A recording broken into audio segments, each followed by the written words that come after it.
ste res tudi danes v taki opravi, da ste zapeljive.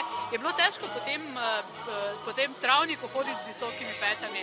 Moram povedati, da smo se tega izognili in smo šli do predprostora v japonkah, na to pa smo se tam preobule, da ne bi kakšne nesreče se naredila pred nastopom. Pa se vam je kdaj že zgodila? Se je kateri že zlomila, kdaj petka? To ne, se je pa zgodilo že, da smo se spotakali na kakšnem kablu, na odru ali pa na poti na odr po stopnicah, vendar ni bilo kakih poškodb. Zapeljivke ste skupaj že kako dolgo? 6 let. A zakaj zapeljivke? Ker zapeljujemo z glasbo. Prihajate pa od kje? Iz Zgornje Savinjske doline, iz občine Rečica ob Savinji. Odkot pa se pravi ideja, da ste se skupaj zbrali?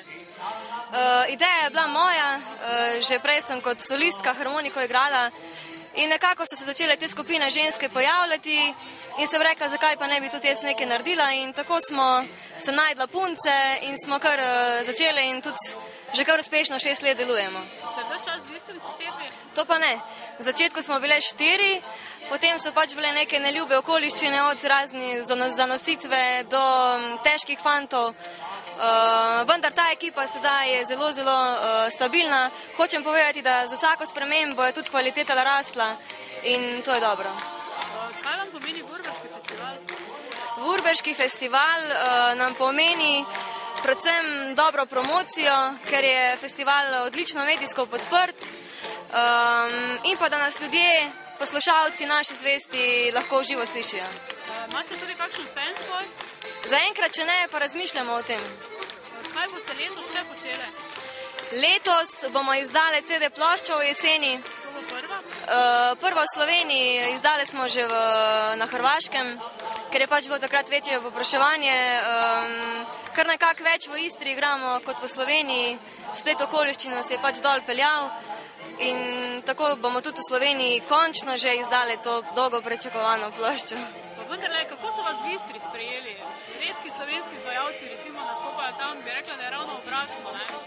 Ja, Istrijani so prav poseben narod, ki so precej različni od klasičnih Hrvatov, ne imajo le malo slovenske krvi, bi lahko rekli. Veliko je ansamblov, ki igrajo na diatonično oziroma s klavirsko harmoniko, imajo radi Avsenika, Slaka in pa vse slovenske narodne skladbe, tako da, ko mi dol igramo, samo narodno glasbo. Kdo pravzaprav skrbi za vas? Ja, največ same, ne?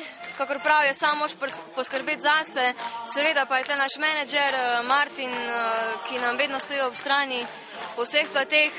Tu so razni strokovnjaki glasbeni, veliko ljudi stoji vzadaj, nas podpira tako psihično kot v kakšnih drugih. No, tako. Povprečna starost skupine je koliko? 20. To se pravi, še nekaj časa verjetno ne boste postale mamice. Ja, mogoče tudi, no, jaz sem vodja in nekako sem puncam rekla, da ni nobenega problema. Če bo kjera zanosila vmes, bomo pač eno krajšo pauzo naredile, ker mi je v interesu, da se ansambel na dolgi rok obdrži.